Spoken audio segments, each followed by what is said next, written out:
Hello everyone, my name is Ziamaro and welcome to Battlerite Sage. Let's get back to basics with knowing your role. So what do I mean by that? Well, there are always exceptions, but in general, most 3v3 comps will have one melee, one ranged, and one support champion.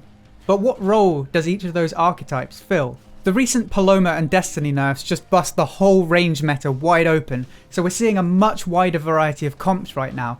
And in particular, we're seeing melee characters other than Thorn a lot more. If you're a 2v2 player and you're looking to get into 3s, knowing your role in 3v3 will help you out a lot. It's quite a common complaint from 2v2 players that 3s can seem quite chaotic, but if you know roughly how you should be impacting the game, it may help you sift through the chaos. While it's ideal to have one of each archetype, you never know what solo queue is going to throw at you. You might end up with double ranged, double melee, or even triple DPS. But knowing what each role is supposed to do will help you fill the gap if you find yourself in a less than optimal comp.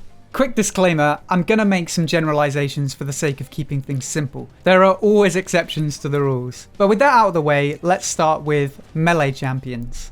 In general, melee champions are the initiators. Because they need to close the gap to have an impact, they're usually the first to jump into the fight. If you've ever played a full range comp, you might find yourself poking and constantly falling back. It can be rough not having a melee to jump in and make some space for you. There are ways to get around that, which I'll get into at the end, but I just mentioned the second part of a melee's role. They're space makers. The sheer presence of a melee jumping into the enemy back line forces them to play a little more defensive. Melee champions can do a huge amount of damage if they're allowed to stay in your face for too long.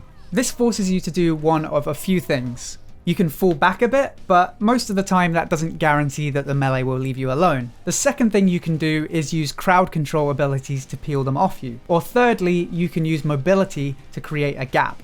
And there we have the third role of melee champions. They're good at baiting out defensive abilities. They're not the only champions who can do it, of course, but they're good at getting range and support champions to waste their escapes. The rest of what a melee character does is highly dependent on the champion. For example, Bako can set up burst combos with his incapacitate. Other melee champions are better in some areas while they might be weaker at others. For example, Croak is very good at setting up burst combos, he's very good at forcing the enemy to use defensives, however, he's not good at jumping straight into a fight like Shifu or Freya might be.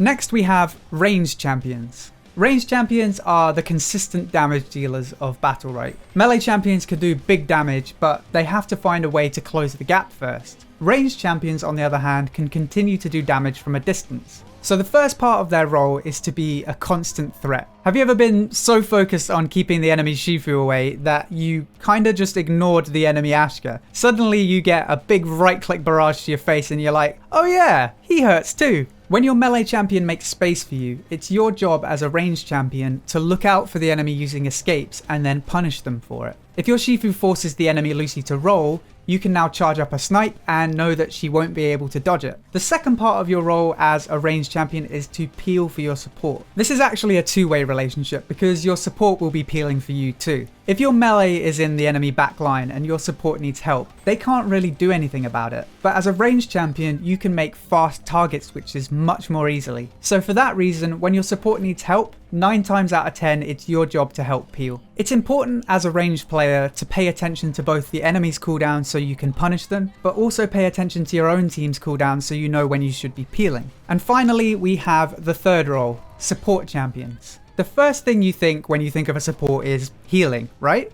Well, you're not wrong, but if you've been playing this game for longer than an hour, you'll be well aware that that's not their only role. Let's start with healing anyway, because that's the most intuitive part of a support's role. It's your job as a support to keep your team topped up.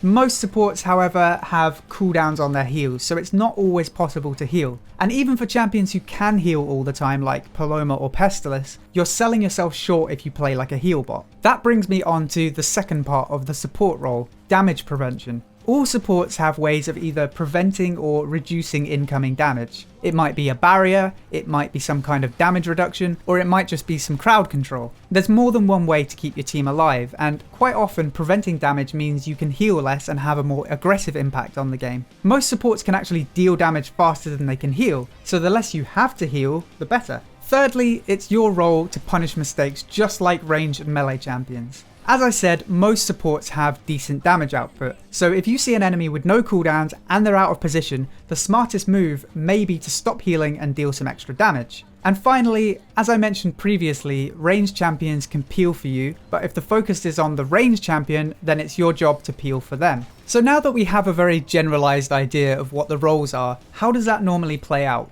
Let's say both teams have one melee, one ranged, and one support. It's pretty common for each melee to jump into the enemy back line. This causes the ranged and support to peel for each other. If one team gets an early advantage, you can often pressure the enemy and snowball the fight, but it's actually quite common for both melee champions to be stuck in a 1v2 versus the support and range for an extended period of time. For that reason, it's really important for the team to save their shields for the melee champion. If you do that, then it's not really a 1v2 if the melee gets a barrier when they need it. The way a fight plays out depends a lot on the team comp, of course, but in the current meta, the melee 1v2 is a surprisingly common sight. But what do you do if you don't have a balanced comp? Knowing what each role does helps you fill the gap when one of them is missing. Let's say you have 2 ranged champions and no melee. You're now missing your initiator. As I said before, it's pretty common in an all-ranged comp to poke and fall back. So when you have no melee, it's important for both ranged champions to play quite aggressively and make as much space as possible to avoid constantly falling back. Provided you can make enough space for yourselves, having an all-ranged comp can be fine. What about double melee comps? Now you're missing your ranged poke and peeler. If you're against a balanced comp, you might want to dedicate one of the melee to pressuring the enemy melee and peel for your support. The other option is for both melee to dive the enemy backline and leave the support in a 1v1. This can be a good strategy, but if you leave your healer in a 1v1, they may need to use most of their cooldowns for themselves, so you may not get as much healing as you expect.